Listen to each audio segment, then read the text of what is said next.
We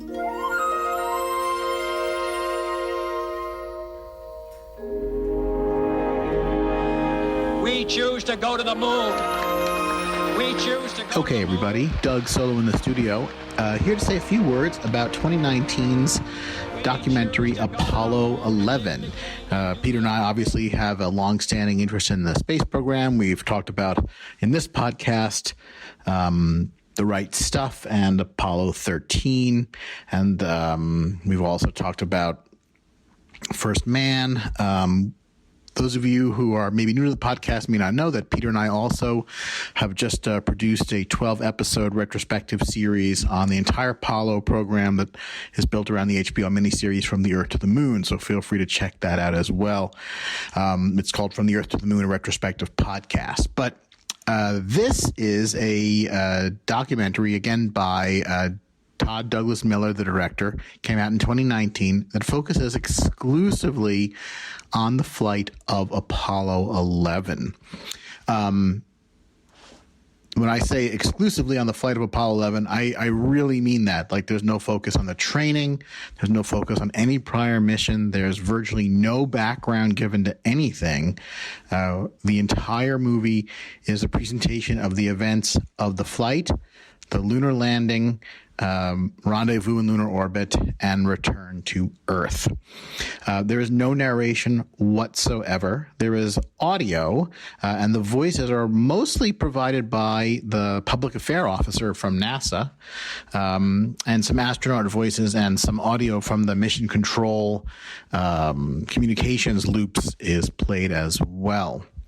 They do something very clever where they sync some of the loop audio with mission control footage, sort of a la They Shall Not Grow Old, in a sense, to sort of create a new version of the old film. They only use period film and video and still images. Only what was available at the time is presented here. Really, the central piece of the film and what makes it all worthwhile is just seeing it all presented as they do on a large format. The film quality ranges from incredibly sharp, crisp, and clear to gritty and grainy. All different formats are used. As I said, there's video, there's film, there's television, there's still images. Everything is sort of mixed throughout. Some of the best footage in the entire documentary is the rollout of the Apollo 11 spacecraft, the Saturn V, when they're putting it on pad 39A, some film of the launch, and the film of the takeoff. I thought was just incredible. I'd seen it all before, but, obviously not on such a large screen format and in this way. Throughout the film, many key personnel are visible at launch, mission control, etc. With the exception of a few astronauts, none of these people are named. For example, Fred Hayes and Pete Conrad and Werner von Braun and Bob Gilruth are all visible, but there is no mention of who they are. LBJ, for example, is seen in the background at the launch, but it's not pointed out. Nixon is seen at splashdown. It's pretty hard not to notice and recognize Nixon. Some of the astronauts are named. For example, Pete Conrad is mentioned. Charlie Duke is mentioned by name and shown. Bruce McCandless. There's a few people, but again, if you're interested in NASA and you're familiar with a lot of the key players, you will be able to just sort of check off the boxes and recognize tons of people whose names and faces you know just from their presence in the background of the mission control shots. Although it's titled Apollo 11, the film does not exclusively use Apollo 11 footage, and I was surprised to catch several shots from other launches and other Apollo missions and flights thrown in occasionally. And again, it's almost all Apollo 11 footage, but it's not exclusively Apollo 11 footage, which I thought was interesting. I read afterwards that they did admit that they did use some material from other flights to fill in gaps in what they had, so I guess that's okay. the Apollo 11 flight profile is, it's fairly complex. It involves the launch, entry into Earth orbit, firing of the S-4B to take them on a translunar injection orbit, transposition and docking, the PTC barbecue roll, entry into lunar orbit with lunar orbit insertion, the mechanics of the landing, the mechanics of the ascent stage taking off, rendezvous with the command module, and the return to Earth is all really explained to you, not verbally, but with some very simple cartoon graphics that brought to mind to me very, very strongly the 1979 Atari stand-up vector graphics video game Lunar Landing, or it's either called Lunar Landing or Lunar Lander.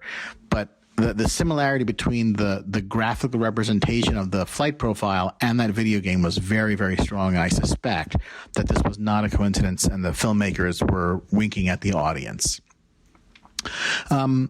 Technically, nothing here is new in the sense that virtually all this footage is available online or from some pay sources, i.e. the Spacecraft Films DVD box sets that you can buy on Amazon.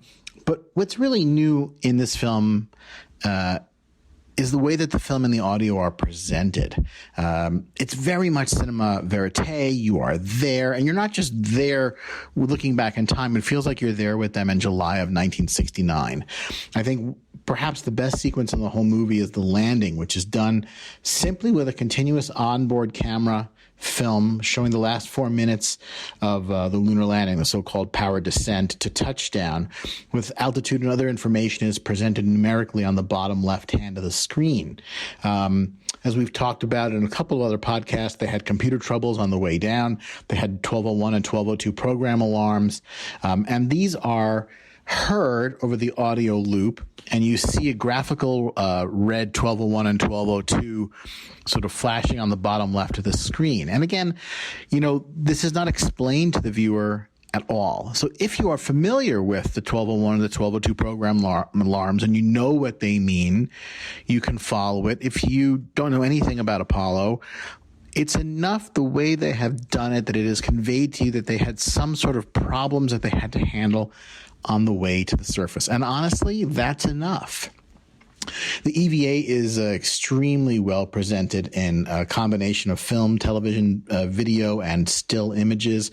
I love the fact that they showed the first step on the moon from the film camera that Buzz Aldrin had set up, looking down on Neil from above. You can actually very clearly see Armstrong's face through his visor, so it's nice to see.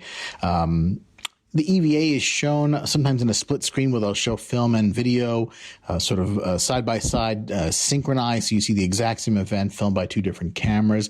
It does sort of give a lie to the notion that all the images on the moon are of Aldrin, which really mostly applies to still footage. There's plenty of video and movie footage of Armstrong on the moon, and there's plenty of footage of the two of them together, so it's actually very nice to see that. Interestingly, there is no discussion whatsoever of the stresses between the crew or their difficult personal interactions, which have been written about and discussed extensively for literally decades. On our From the Earth to the Moon podcast, Peter and I have an entire episode about Apollo 11, and we spend a good deal of it talking about the famous difficult interpersonal interactions, mostly between Armstrong and Aldrin.